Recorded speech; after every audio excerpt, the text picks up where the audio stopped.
Baik, bismillahirrahmanirrahim. Assalamualaikum warahmatullahi wabarakatuh. Waalaikumsalam. Waalaikumsalam warahmatullahi wabarakatuh. Innal hamdalillah wa syukurillah wa la haula wa la quwata illa billah amma ba'du. Bersyukur kita panjatkan kepada Allah Subhanahu wa taala. Alhamdulillah pada malam hari ini, malam yang barokah, malam di bulan Ramadan. Mudah-mudahan kita senantiasa mendapatkan keberkahan dari Allah Subhanahu wa taala. Kita begitu banyak nikmat yang Allah berikan, nikmat iman, Islam, juga sehat walafiat, sehingga kita bisa bersilaturahim di acara ceramah online Ramadan Masjid Baitul Ula. Alhamdulillah pada kesempatan kali ini insya Allah akan diisi yang terhormat Ustadz Al-Mukarram Haji Hasan Mustafi SQ. Alhamdulillah beliau sudah berada di tengah-tengah kita. Baiklah, untuk barokahnya acara ini kita awali dengan membaca basmalah. Bismillahirrahmanirrahim. Baiklah, langsung saja saya persilakan pada Al-Mukarram Ustaz Haji Hasan Mustafi untuk mengisi kajian pada malam ini. Baik. Tafadhol, Ustaz. Assalamualaikum warahmatullahi wabarakatuh. Alhamdulillahirabbil alamin walhamdulillahilladzi ja'ala syahrul Ramadan syahrul mubarak wa syahrul maghfirah wa syahrul rahmah. Asyhadu an la ilaha illallah wahdahu la syarikalah wa asyhadu anna Muhammadan abduhu wa rasuluhu la nabiyya ba'dah. Allahumma shalli wa sallim ala sayyidina Muhammadin wa ala alihi wa sahbihi ajma'in amma ba'd. Alhamdulillah, kaum muslimin, muslimat, terutama jamaah Baitul Ula rahimakumullah yang tergabung di dalam pengajian online. Mudah-mudahan kita senantiasa berada dalam keberkahan Allah Subhanahu wa taala atas puasa kita dan semua aktivitas yang kita laksanakan di dalam mendukung puasa Ramadan tahun ini senantiasa diperkenani oleh Allah Subhanahu wa taala. Amin. Shalawat dan salam semoga senantiasa tercurahkan pada junjungan kita Nabi Muhammad Shallallahu Alaihi Wasallam. Dalam kesempatan malam hari ini, saya lebih akan mengakumulasi fadilah bulan Ramadan yang penuh dengan barokah ini.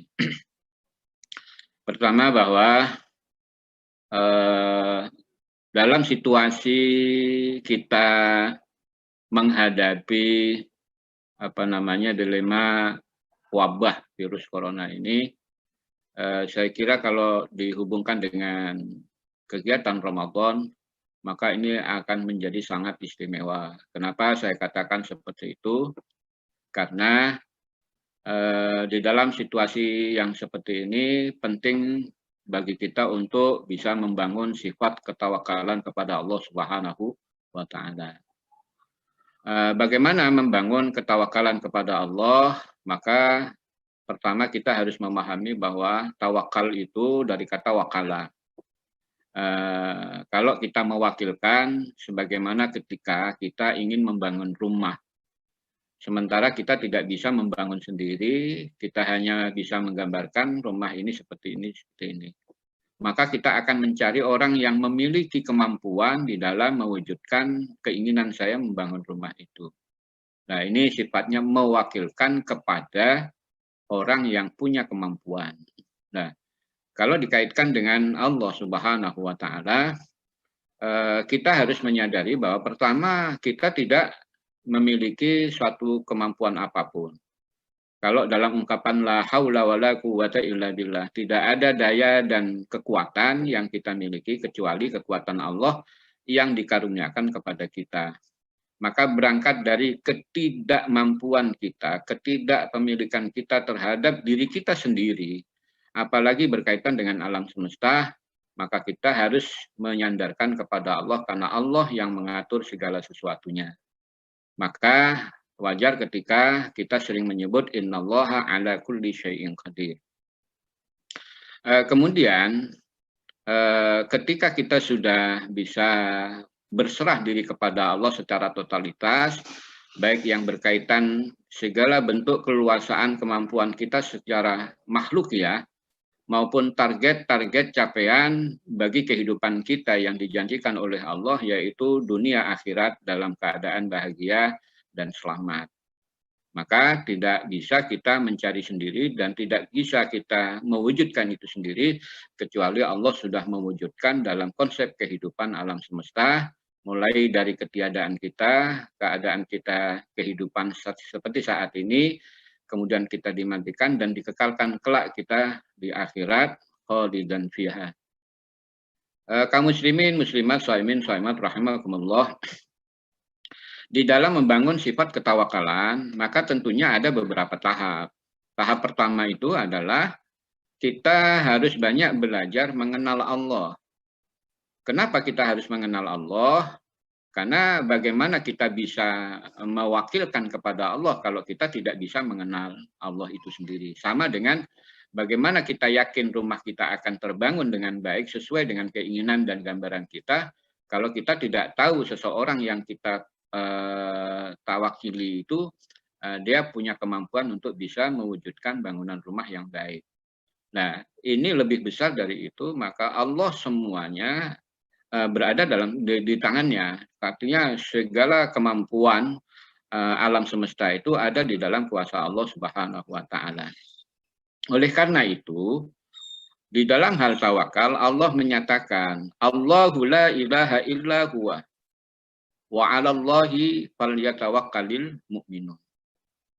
Pertama, Allah memperkenalkan dirinya sebagai zat dengan kalimat Allah, yaitu kalimat jalalah. Nah, kalimat Allah itu adalah kalimat mustaqun. Mustaqun itu kalimat yang tidak bisa disandangkan kepada siapapun kecuali Allah itu sendiri. Maka dengan kata Allah itu kita tergambar wujudnya Allah dan kuasanya Allah Subhanahu wa taala. Maka pentingnya bahwa sebagaimana ungkapan Allah kepada nabi-nabi sebelum Nabi Muhammad, kepada Nabi Musa maupun Nabi Ibrahim ketika menyatakan innani anallah la ilaha illa ana fa'budni wa aqimis sholata li dzikri.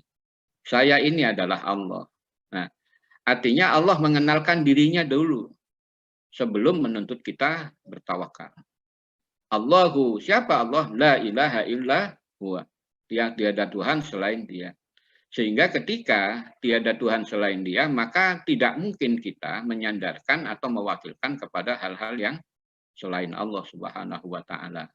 Maka itulah hakikatnya wa 'alallahi falyatawakkalul mu'minun. Karena kita sudah belajar mengenal Allah, maka kita bisa mentawakalkan Allah pada target-target kehidupan kita dunia dan akhirat. Nah, di dalam belajar mengenal Allah, maka Allah itu adalah zat yang memiliki kuasa. Maka bagaimana bisa kita mengenal Allah bila kita tidak mengenal Allah dalam zat dan sifatnya. Oleh karena itu Allah memperkenalkan dirinya di dalam sebuah hadis qudsi dengan pernyataan Anar-Rahman wa saqaqtu wa khalaqtur rahimi wa saqaqtu isman min ismi. Saya adalah zat yang Rahman. Rahman itu kalau bahasa simpelnya zat yang selalu memberi dengan segala kelebihan. Artinya pemberian Allah itu tidak bakalan kurang. Dan kemilikan Allah itu melampaui dari semua kebutuhan dan harapan makhluknya. Jadi apapun keinginan makhluknya, mulai dari semut yang paling kecil, mulai dari manusia, itu sudah disiapkan oleh Allah sepenuhnya. Nah, hal ini kita harus yakini tanpa keraguan sedikit. Artinya bila kita berada dalam kecukupan, keterbatasan, itu bukan masalah Allah tidak punya apa-apa, tetapi Allah mengatur kita dalam kondisi yang seperti itu. Nah, ini diantaranya Allah menyatakan Anar-Rahman wa khalaqtur rahimi. Dan dari sifat kerahmanan Allah itu, Allah menciptakan kerabat-kerabat yang lebih menjelaskan dan menggambarkan tentang hak perilaku Allah terhadap alam semesta, terhadap makhluknya. Maka disitulah Allah katakan, wasaqaqtu isman min ismi, maka aku perkuatlah kerabat itu dengan nama yang aku jadikan untuk diriku sendiri sebagai nama-namaku. Maka disebutlah Asmaul Husna, asma yang bagi, asma yang agung, asma yang memperlihatkan dan membuktikan sifat otoritas Allah Subhanahu wa taala di dalam kehidupan semesta.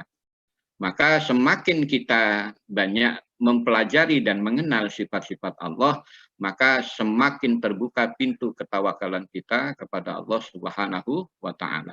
Nah, kemudian kata Allah lagi, waman wasolaha wasoltuhu, waman qata'aha qata'tuhu. Siapa orang yang selalu menyebut dan melihat, belajar, mengenal asma-asmaku, maka saya akan lebih kenal kepada mereka. Waman qata'aha qata'tuhu. Siapa orang yang memutuskan hubungan dengan asma-asmaku, artinya tidak peduli, tidak berusaha mengenal, maka sama dengan dia memutuskan hubungan denganku. Inna rahmati sabaqat ghadabi. Dan sebenarnya walaupun dia terlempar jauh dari ketidakpedulian terhadap asma-asmaku, sifat-sifatku, zatku, maka tetap kemarahanku kalah dengan rahimku. Jadi artinya seberapapun kemurkaan Allah, kalau sudah kita meminta kepada Allah, Allahumma innaka afuwun tuhibbul afwa fa'fu anna, itu pasti Allah akan kabulkan selama kita serius taubatnya taubat nasuha. Jadi itu tahapan pertama bagaimana kita belajar mengenal Allah seluas-luasnya, sedalam-dalamnya, agar kita mampu betul-betul mencapai pada tingkat ketawakalan yang hakiki. Kemudian yang kedua, tahapan yang kedua, setelah kita belajar mengenal Allah, maka tahap kedua itu adalah ikhtiar dengan sepenuh kemampuan kita. Ikhtiar itu apa? Ikhtiar itu mencari jalan yang terbaik untuk bisa mencapai. Nah, ikhtiar itu wajib bagi kita, karena memang Allah memberikan wilayah kita pada ikhtiar atau usaha. Misalnya begini, andai kata dulu ketika kita ingin makan, ingin berbuka, tanpa harus didahului dengan ikhtiar, maka mungkin Allah tidak akan menciptakan kita sedemikian rupa, cukup dengan mulut dan perut. Kenapa? Karena yang memberikan jatah makan kita itu, kecukupan makan kita itu langsung dari Allah. Gitu. Jadi kita nggak perlu ada tangan, nggak perlu ada kaki, tangan untuk bekerja, mulut untuk ngomong, hanya untuk makan, kaki untuk berjalan. Oleh karena itu, karena Allah menjadikan kita sedemikian spesifik, maka keberadaan kita secara ruhani dan jasmani ini sebagai media untuk melakukan ikhtiari. Maka fungsikan segala kemampuan kita secara fisik maupun rohani, itu namanya ikhtiar. Mata kita memandang, telinga kita mendengar, mulut kita berbicara di dalam memohon kepada Allah, tangan kita berbuat kebaikan-kebaikan, kaki kita berjalan menuju tempat-tempat yang baik, itu adalah ikhtiar. Maka seberapa besar hasil pekerjaan tangan kita, maka sebesar itulah rezeki atau keberkahan yang kita akan dapatkan dari Allah. Sejauh mana langkah kaki kita menuju tempat-tempat yang menjadi kebutuhan kita, maka sejauh itulah yang akan Allah berikan kepada kita. Walaupun ada kalanya takdir Allah itu tidak lagi disifati atau disebabkan oleh ikhtiari, tapi ikhtiar itu menjadi syarat sebab bagi kita sebagai manusia. Nah, ini yang penting. Jadi kalau kita kaitkan dengan wabah corona, maka pertama sebelum kita menyebut corona itu apa, spesifikasinya bagaimana, menurut apa terjadinya sehingga ada protokoler kesehatan. Karena pertama kita harus mengenal Allah dulu. Kenapa? Sesulit apapun fakta kehidupan kita di dunia, sebesar apapun musibah yang ditempatkan oleh Allah, ini hanya sekedar ujian keimanan kita. Tapi ikhtiar kita sesuai dengan kapasitas keilmuan, kita sebagai siapa, sebagai pejabat pemerintah, sebagai orang-orang yang memahami agama atau ilmu fikih, maka berikhtiarlah dengan segala kemampuan kita. Maka semua halayak dituntut wajib berikhtiar. Maka sejauh mana keikhtiaran kita, sejauh itu ketawakalan kita kepada Allah Subhanahu wa taala. Kalau kita melakukan ikhtiar sepenuh hati, maka Allah juga akan menyikapi kita sepenuh kemampuan dan zatnya. Nah, ini tahap yang kedua. Kemudian tahap yang ketiga adalah lepas ketika kita sudah mengenal Allah, sudah melakukan ikhtiar, jangan lupa kita harus beribadah dengan tekun. Ini namanya tawakal yang sebenarnya. Maka kalau kita berdoa, berusaha, tapi tidak pernah ibadah, maka kita tidak dibilang bertawakal kepada Allah. Bagaimana mempercayakan kepada Allah, sementara apa-apa yang dipercayakan kepada kita, kita tidak indahkan. Maka bila ini berkaitan dengan permohonan kita, berdoa, maka Allah katakan, ud'uuni astajib lakum. Berdoalah pasti. Itu juga berkait dengan di firman Allah, wa idza sa'alaka ibadi anni fa inni wa idza sa'alaka ibadi anni fa inni qarib ujibu da'watad da'i idza da'an. Kalau ada yang menanyakan tentang diriku ya Muhammad, katakan aku itu dekat dengan dia dan aku akan menerima, mengijabah doa-doanya yang dia ketika dia mau berdoa. Karena tidak semua orang mau berdoa. Kenapa? Karena memang tidak meyakini tentang keberadaan Allah itu. Nah, setelah kita berdoa, kalau kita ingin diindahkan doanya, apa yang kita ingin dikabulkan, apa kata Allah syaratnya? Falyastajibu li wal yu'minu bi. Indahkan seruanku, yakini keberadaanku. Maka kembali kepada Allahu la ilaha illa huwa wa 'alallah falyatawakkalul mu'minun. Jadi ibadah itu menjadi pintu menuju kesuksesan diri seseorang.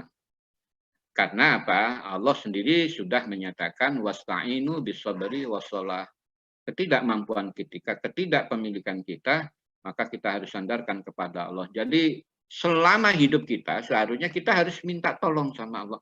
Ya Allah tolong saya lapar, ya Allah tolong saya tidak bisa ini, ya Allah tolong saya nggak punya ini.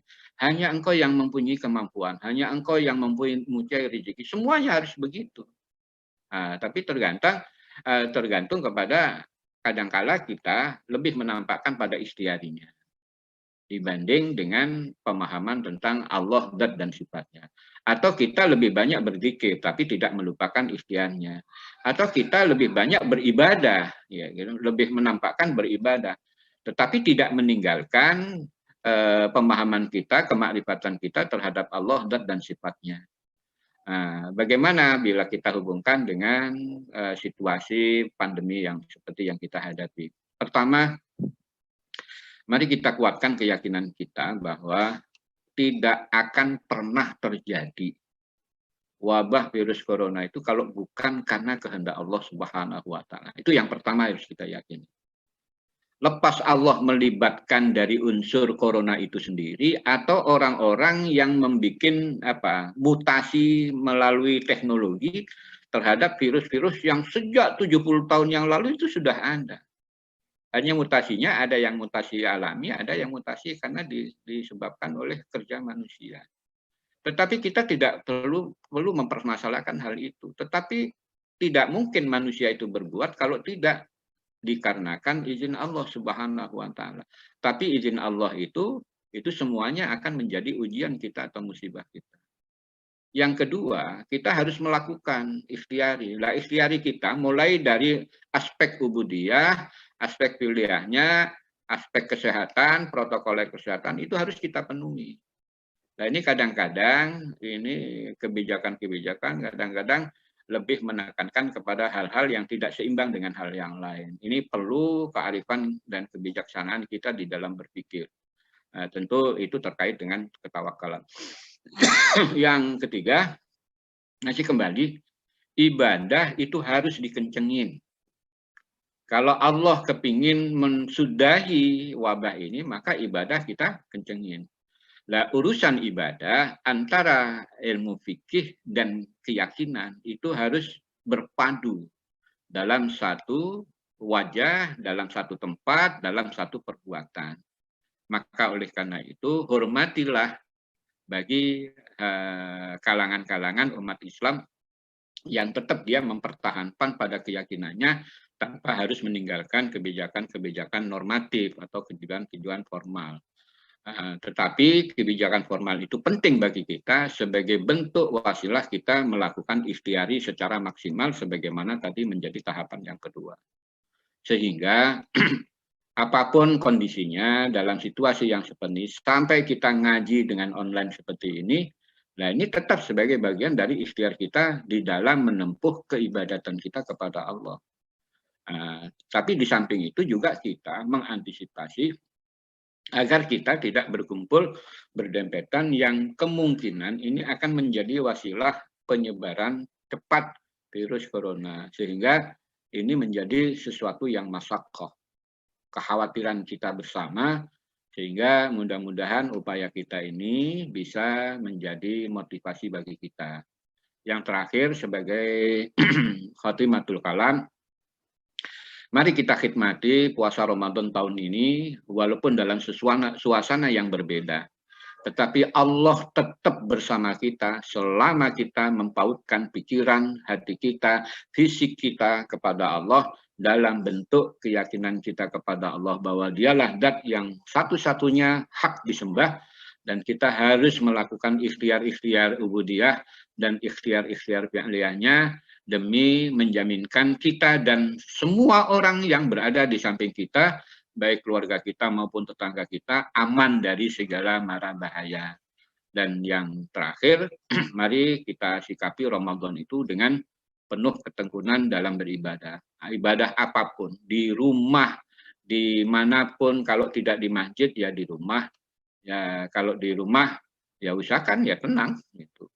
Jadi kalau biasanya malam-malam seperti ini itikaf di masjid, ya kita tidak ada istilah dalam fikih itu itikaf di rumah, tapi berdiam di rumah tanpa meninggalkan aktivitas ubudiyahnya. Saya kira ini yang bisa saya sampaikan pada kesempatan pengajian malam hari ini. Mudah-mudahan ini mampu memberikan motivasi kepada kita untuk tidak surut ke belakang semangat kita untuk beribadah, semangat kita untuk meningkatkan keimanan dan ketakwaan kita kepada Allah di bulan Ramadan tahun ini. Dan tetap bagi kita dimanapun ketika Allah berkehendak, kita juga akan mendapatkan keberkahan Lailatul Qadar. Amin ya rabbal alamin. Billahi taufiq wal hidayah. Assalamualaikum warahmatullahi wabarakatuh.